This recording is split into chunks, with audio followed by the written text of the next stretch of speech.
I've had a Chevy Bolt in my life now for almost 2 years.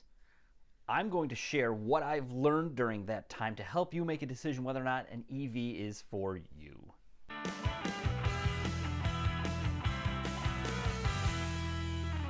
Welcome to Double J's list, and whether or not you're deciding to buy an EV right now or you're just watching the video for fun, hit the like button, hit the subscribe button. It would really help me out with all the YouTube stuff. Over the past 2 years, I've had a Chevy Bolt. I had two different ones. I had a 2020, and now I've got a 2022 that is the EUV version via the buyout because of the recall. I've got other videos about that. You can check them out in my Chevy Bolt playlist.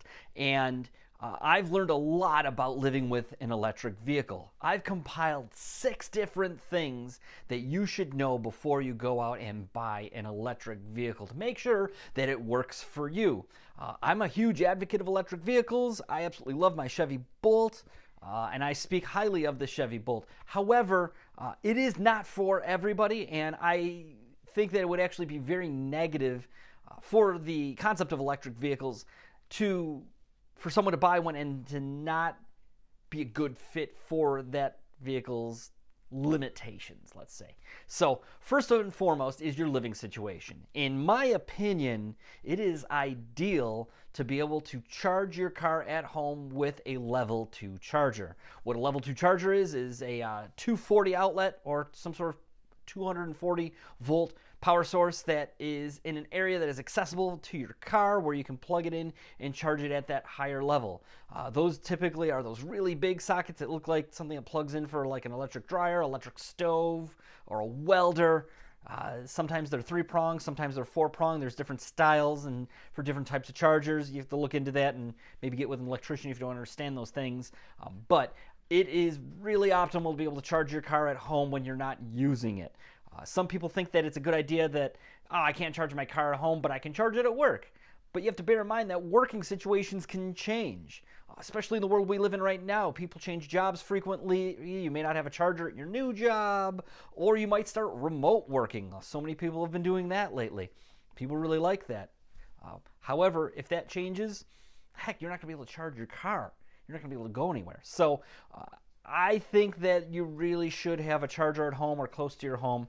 You may say that I've got a public charger near my home. Well, that is great. However, other people can use it. So that means as electric vehicles become more popular, it may be harder to get your car to that charger at a time that there is another car already there charging. So ideally, you have a place to park your car near your home and you can charge it there, whether it be inside your garage. You can buy these charging stations that are for outdoors. They can be mounted outdoors, and you can have a power line run outdoors. It's not that big of a deal, but have it at home. That's I think, key to successful living with an electric vehicle. Number 2 is road trips. So I took a road in in our Bolt EUV from Buffalo to Syracuse, so it's not that long of a trip. It's about 3.5 hours about. And we faced some limitations by the charging network. So we found that one of the chargers didn't work, and you have to kind of plan your entire trip around where these chargers are. You typically want to find a level 3 charger if you're on a road trip that's a DC fast charger, so you can get your car charged up in a half hour, 45 minutes, rather than anything longer than that with like a level 2 or a level 1 doesn't even seem to work. So that would be my advice for that. So if you take road trips, that leads me into number 3.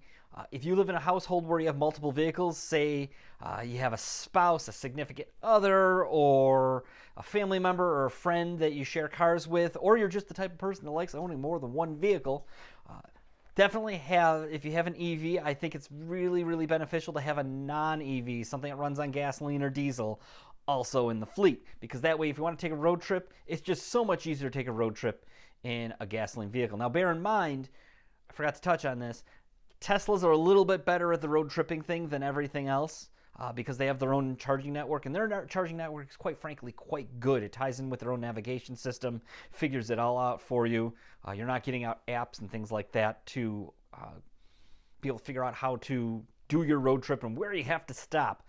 Tesla sorts that out for you. It's better, but you're still delayed quite a bit more than just pulling to a gas station, taking 5 minutes to fill up the vehicle, and then taking off. So that's where I think having more than one vehicle and having that other vehicle be something that is either a hybrid, a plug-in hybrid, or just a straight-up vehicle that runs on gasoline or diesel is just handy to have in that situation.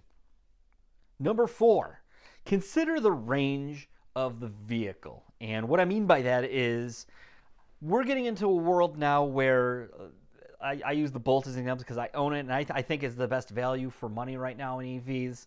So you can get into one of these right now for $26,000 base, plus now there's tax credits. I think they go until February or March. You can get one really inexpensive with a range around 250 miles. 250 miles is a great number because not many people drive 250 miles in a day.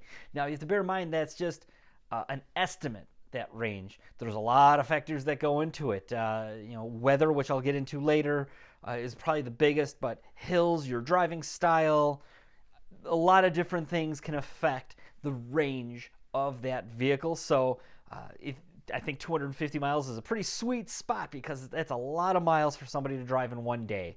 And in your average commute and extra driving that you do in a day, all that stuff that's ancillary, you go to the gym, you pick up your kids from school, you go shopping, whatever it may be, you're never going to get super close to the end of your range if you have 250 miles, I think for about 90% of the people out there, the driving public here, at least in the United States. So consider the range. That is just a suggestion or an estimate, that number. So you want to go a lot bigger on that than what you actually think you need, because you don't want to push it, because then you're stranded. Now, number 5, I touched on a little bit in number 4. Number 5 is cold climate, and I'm going to use my car as a prime example of that. So my car is estimated, I think it's 249 miles by the EPA, or 259 miles, something like that. In the summertime, the display on the dashboard tells me I've got 270 miles of range when I leave the house at a full charge, approximately. So it's above the estimate, which is pretty good. However, when you get into the cold winter months here in Western New York, that number goes down significantly. That car knows the temperature and time of year that it is. What happens is, not only does it take a lot of energy to heat the cabin of the car because it takes battery power to heat the inside of your car, but more importantly, and what actually uses more battery power than that, is it has to keep the batteries warm. Now, you know probably that if your, like, say, cell phone is out in the cold for a long time, it loses battery power. It gets cold and it just kind of goes dead quickly. The same happens because it's the same essential battery chemistry inside the car. It's lithium ion for the most part. So what the system does is it uses its own power to heat up the battery to a temperature where it can extract more energy out of it. So one way that you can compensate for that is if you have the car plugged in, you use the remote start feature that's known as preconditioning in EV terms. That basically draws power from the charging station to heat the battery rather from the battery itself, and that can extend your range a little bit here in the winter. But like I said, when I do that, it gives me like an extra 10 miles. It goes up from like 160 to 170. So in the estimate that the car is coming up with at that time, you're not going to get that full range that is advertised in the winter. That's something that's to be realistic, and I think that's another really big reason that you need to go bigger on the range. Even though you say, hey, I only drive 40 miles a day, I drive 20 miles to work there and back, maybe a little bit of driving, I should be able to get away with a 100-mile range. No, you want more than that, especially if you live in a cold climate, because it just gives you a much bigger cushion to be a lot more comfortable with the car. I can say that I have never felt uncomfortable with my range in my Bolt in my daily driving tasks. Even if I have to take a little ride somewhere, it's still way beyond what I need, and I think that that's key to being comfortable with electric vehicle ownership. Now, number 6. And this gets a little bit philosophical.